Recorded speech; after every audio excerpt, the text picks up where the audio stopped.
વડોદરાના અજવા ચોકડી પાસે દારૂ ભરેલી પિકઅપ વાન લઈને ઉભેલા 3 આરોપીઓને પીસીબી પોલીસે ઝડપી પાડી 3.26 લાખનો દારૂ કબજે કર્યો છે। જ્યારે છાણી એકતાનગરમાં દારૂ વેચતા આરોપીને 1 લાખના દારૂ સાથે ઝડપી પાડ્યો છે।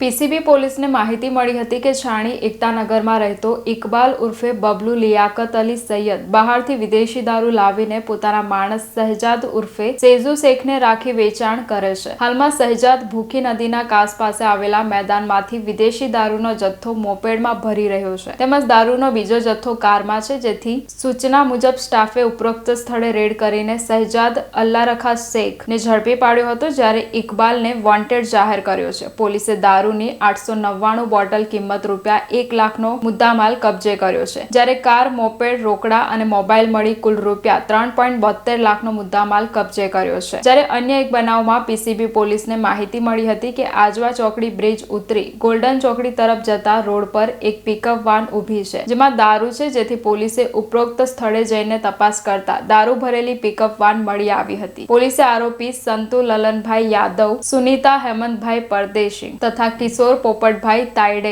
ઝડપાઈ ગયા હતા। પોલીસે દારૂની 1824 બોટલ કિંમત ₹3.26 લાખ, મોપેડ, પિકઅપ વાન, રોકડા તથા મોબાઈલ ફોન મળીને કુલ ₹7.12 લાખનો મુદ્દામાલ કબજે કર્યો છે।